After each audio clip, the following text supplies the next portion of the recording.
viaggiatore in Nuova Zelanda e parlo con questo ragazzo, dico io c'ho il furgoncino, sto andando in giro per la Nuova Zelanda col furgoncino e tu? E io sono in bicicletta. Ma come in bicicletta? Cioè dici che metti la bicicletta su un furgone e poi giri in città in bicicletta? No, mi sposto proprio in bicicletta.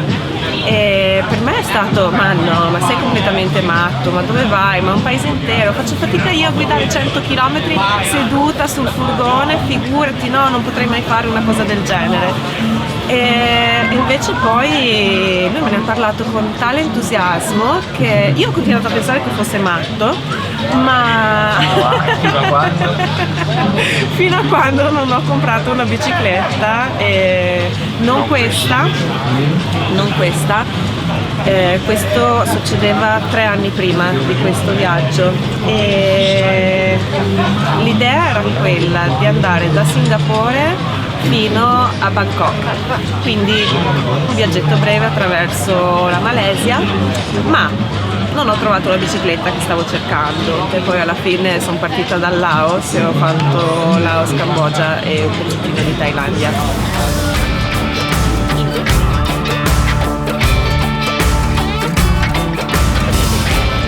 Una rotta a grandi linee c'era, nel senso, quando ho comprato la bicicletta in Vietnam per partire per questo viaggio c'era l'idea di tornare verso l'Italia pedalando e quindi sapevo che sarei arrivata in Italia, non sapevo attraverso quali paesi in quel momento ed è una cosa che un itinerario che si è costruito un po' strada facendo.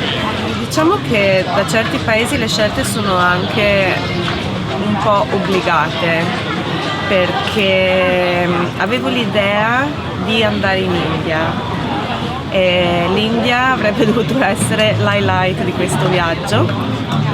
Ero partita appunto da casa leggendo un libro sull'India e così e invece poi mi sono accorta che non era realizzabile questa cosa nel momento in cui ho messo la mia regola al mio gioco personale di non volare con la bicicletta e quindi di farla tutta via terra barra mare.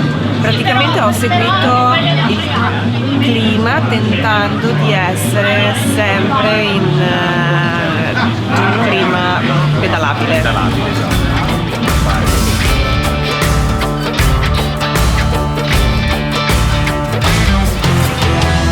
Mangio. Mi piace mangiare bene, mi piace mangiare sano e quindi oltre a tutto il peso che mi porto dietro, in genere ho anche 1 chilo o 2 di frutta e verdura con me. In alcuni posti, ad esempio il Tagikistan, non è molto facile trovare della verdura fresca. Sì, quando cucino per me preferisco una dieta vegetariana, però non ho mangiato carne per 5 anni. Però viaggiando pensavo che mi stavo privando di una gran parte di cultura del posto, perché moltissimi dei piatti tradizionali, poi soprattutto in Asia centrale, a base di carne, è la base della dieta.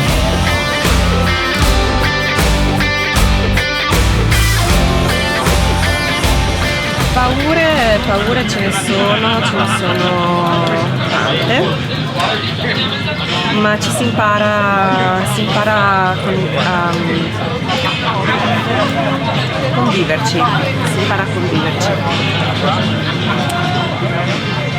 È successo che ho avuto delle visite in tenda, degli uomini che mi hanno aperto la tenda chiedendo di dormire con me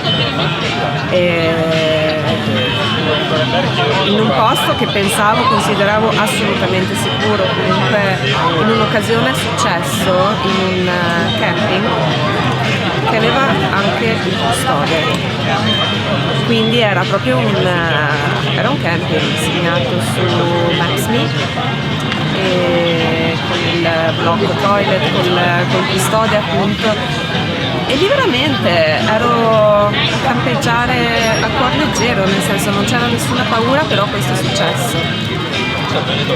Quindi anche vivere sempre nella paura che possa succedere qualcosa, perché?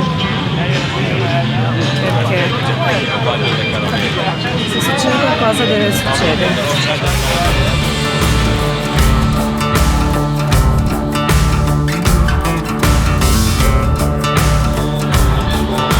Assolutamente alleato e non ne ho mai abbastanza. Mi sono accorta proprio durante questo viaggio che, appunto, come hai detto tu, da sola sì, ma mai da sola. Sì, è un continuo incontrare gente, ci si ferma, la gente è curiosa, ti fanno le domande che poi magari con difficoltà, barriere linguistiche non è molto semplice spiegare dove sei, cosa stai facendo.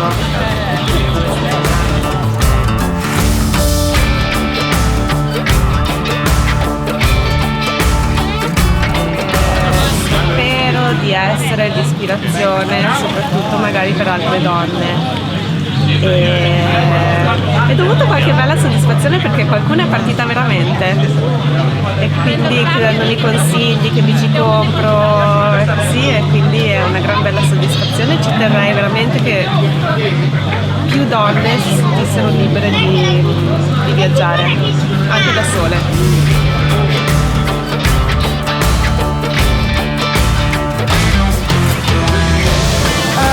Probabilmente quando mi si è rotto il forcellino di sostegno del cambio ed ero a 50 km dalla prossima cittadina in Mongolia, dove scoprirò solo più tardi che i siti internazionali di spedizioni non spediscono in Mongolia, e quindi ho dovuto rivolgermi ad un amico in Cina che mi ha mandato poi questo forcellino privatamente, perché in tutta la Mongolia ovviamente non esisteva questo forcellino e ogni tanto quando mi sono trovata a spingere la bici su delle salite impossibili, dove ho dovuto anche staccare le borse perché altrimenti non andavamo da nessuna parte, su questo sterrato, e spingevo la bici, scivolavo indietro di un passo, e lì ho pensato, ma chi me l'ha fatto fare?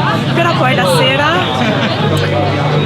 dici, caspita, ce l'ho fatta e la soddisfazione vince su tutto, e comunque rimangono i ricordi di una bella avventura.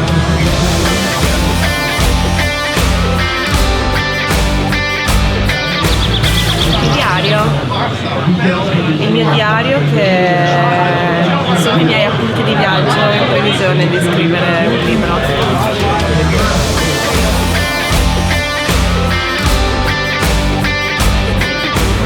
Qualcuno mi dice che la grattugia non dovrei portarmela dietro. Ho una grattugia per grattugiare le verdure ed è comodissima secondo me, anche per quel discorso di cotture brevi, perché io prendo la carotina, la grattugio, la faccio bollire 2 minuti in acqua e c'ho la zuppa, 2 spezie così.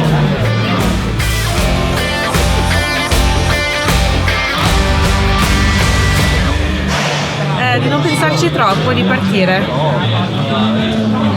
Io ho saltato proprio a piedi pari quella fase lì, perché ho comprato la bicicletta prima di accorgermene praticamente. Sono partita in 4 giorni, ho deciso, ho comprato la bici e tutto.